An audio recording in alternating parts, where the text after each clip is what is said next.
Alrighty, so I have my 3 trays on, and I actually did pretty much use up all 4 of the trays. You want a single layer of your produce, your vegetables, whatever it is that you're using, your herbs. You just want to have a single layer. What I have found online is that I'm going to do the peppers. Oh, here we go. Here it is. Okay, that's it. There's another page that has peppers.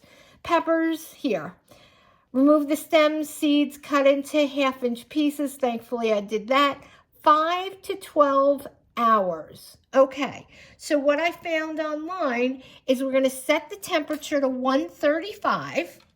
And online it said approximately 12 hours. And then it's real easy. We're just going to turn it on. And like I said, I'm going to set my temperature to 135. So I'm going to go ahead and just leave this be for a few hours, and then I'm going to come back and give it a check, and we will look at the results together at that few hour point. Alrighty, it has been 3 hours, and I want to just take a look and see where we are at. Okay, so they're getting drier, but they are still very flexible. Now these were some of the smaller ones. Let me just look at some of the biggers. Okay, and these are taking longer because they are bigger. So I'm going to say we definitely have probably, I would guess, a couple of hours to go still. All right, so that's our 3-hour check. All right, guys, we are at the 10-hour point. So this is going a little bit longer than I thought, but the internet did say 12 hours. My girlfriend also forewarned me that peppers take forever, and that they are. So here we are. I mean, we're close. That did kind of snap, but that one still is a little bit pliable. And these were the bigger peppers, and definitely still pliable. I think that's, am I using the right term? I hope I'm using the right word. That's the chemo brain still, but here we go. So I'm thinking we may have to go the full 2 hours. That's what it's looking like so far, but that's fine. And we'll just keep it running.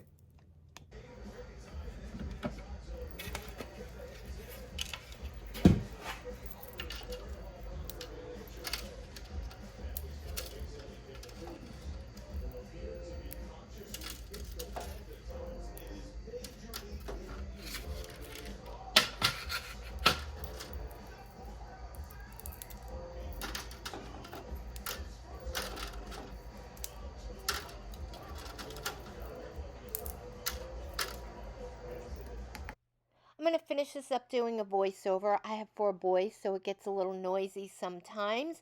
So we're going to take our dehydrated peppers, and I'm moving mine into a mason jar. You do not have to grind them all up at once. Just grind up enough for what you use every day.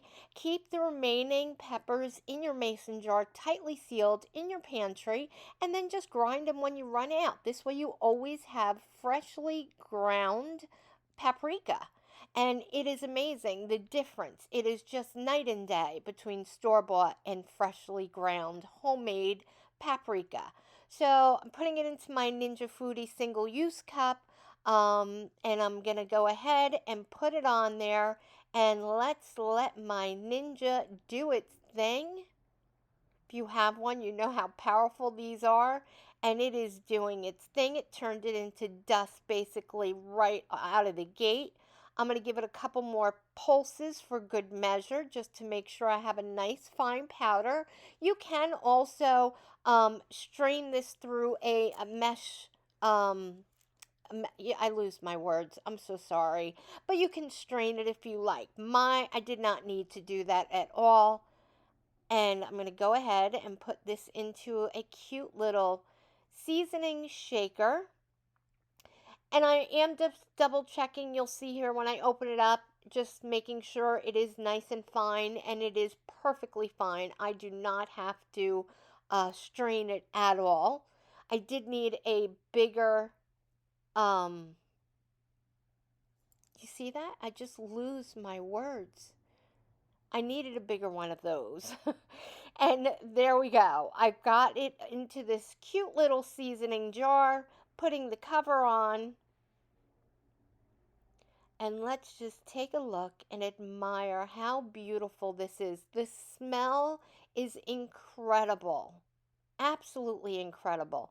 And now we have homemade paprika with no preservatives, no chemicals. You get to monitor everything that's put in it. The chemo brain should tell you why that's so important for us all. I hope you love this. Come back and see me again and give me all the likes you can. Thanks.